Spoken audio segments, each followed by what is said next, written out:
परी story time channel में आपका बहुत बहुत स्वागत है। आइए आज आपको संध्या निवास में रहने वाली आरती की कहानी सुनाते हैं। कहानी क्या है, इसे आप आरती की जिंदगी का एक हिस्सा ही समझ लीजिए। तकरीबन 9 साल पहले आरती शादी करके संध्या परिवार की बहू बनकर इस घर में आई थी। शुरू में सब कुछ अच्छा चला, लेकिन जैसे जैसे समय बीतता गया घर के लोग आरती को कामचोर समझने लगे। सुबह का समय था, आरती रसोई में नाश्ता बना रही थी, तभी उसका देवर अजय चिल्लाया, भाभी मैंने कपड़े धोने के लिए दिए थे, मेरी शर्ट का क्या हुआ? आरती ने जल्दी से जवाब दिया, अरे अजय सॉरी, मैं तो भूल ही गई। तुम ऐसा करो ना, आज अपने भैया की कोई शर्ट पहन लो, मैं पक्का तुम्हारे कपड़े धो दूंगी।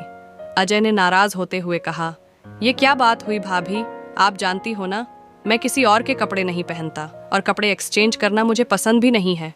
आरती ने मुस्कुराकर कहा, अरे अजय मैं देख रही हूँ तुम्हें भी ऑफिस के लिए देर हो रही है, मैं आज ही ये काम करवा दूंगी पक्का।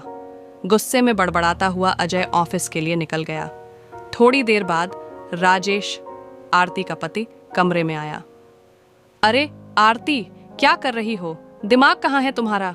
मैंने तुमसे 1 हफ्ते पहले कहा था कि मेरी शर्ट में बटन लगाना है और अभी तक नहीं लगाया।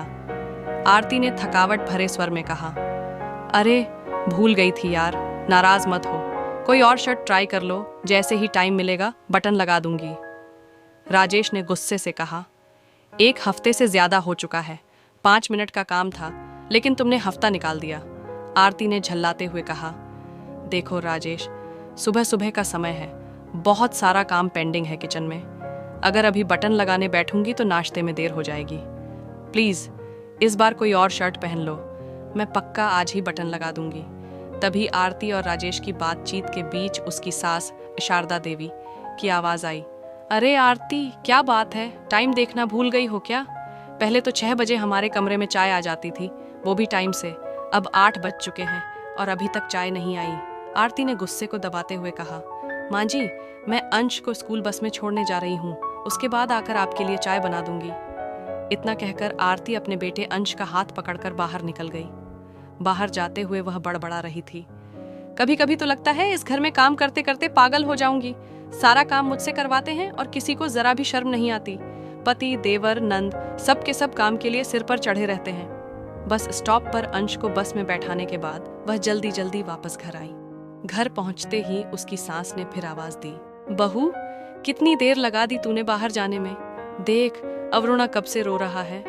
आरती ने अपनी 1 साल की बेटी वरुण को गोद में उठाया और चुप कराने लगी। इतने में उसकी ननद स्मिता बोली, भाभी मम्मी आपको कब से चाय के लिए बोल रही हैं, फटाफट चाय बना दीजिए, मुझे कॉलेज के लिए देर हो रही है।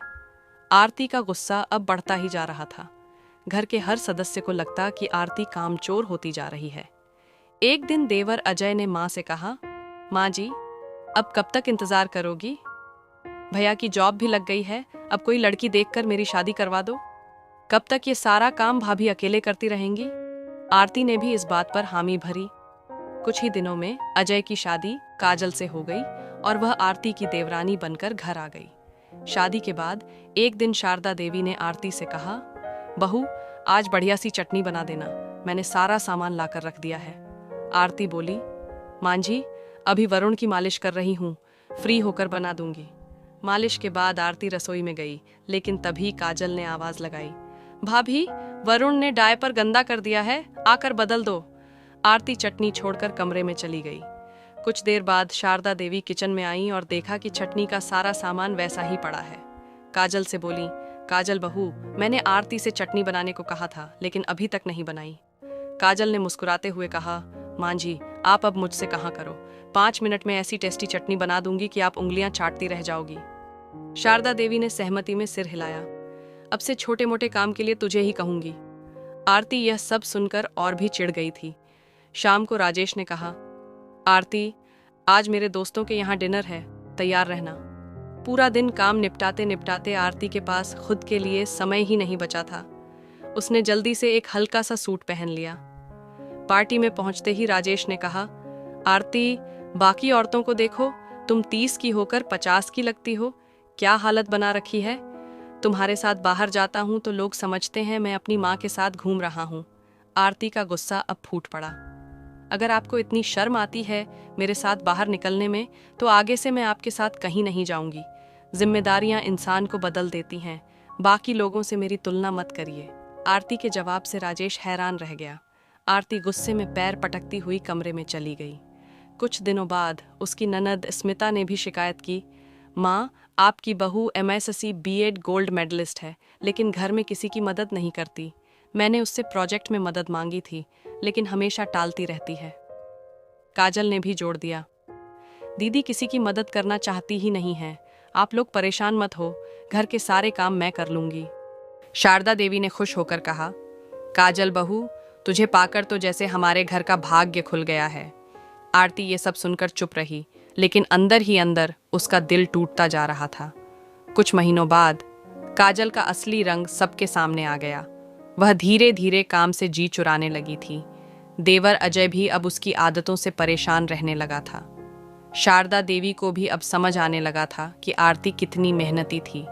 एक दिन शारदा देवी ने आरती से कहा, बहू, हमें माफ कर दे। हमने तुझे कभी समझने की कोशिश ही नहीं की। तू ही हमारे घर की असली लक्ष्मी है। आरती ने मुस्कुराकर कहा, माँ जी, मैंने कभी शिकायत नहीं की।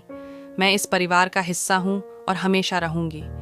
इस तरह आरती ने सबके दिल में अपनी जगह बना ली और सबको यह समझा दिया कि सच्ची मेहनत और समर्पण की कोई तुलना नहीं होती।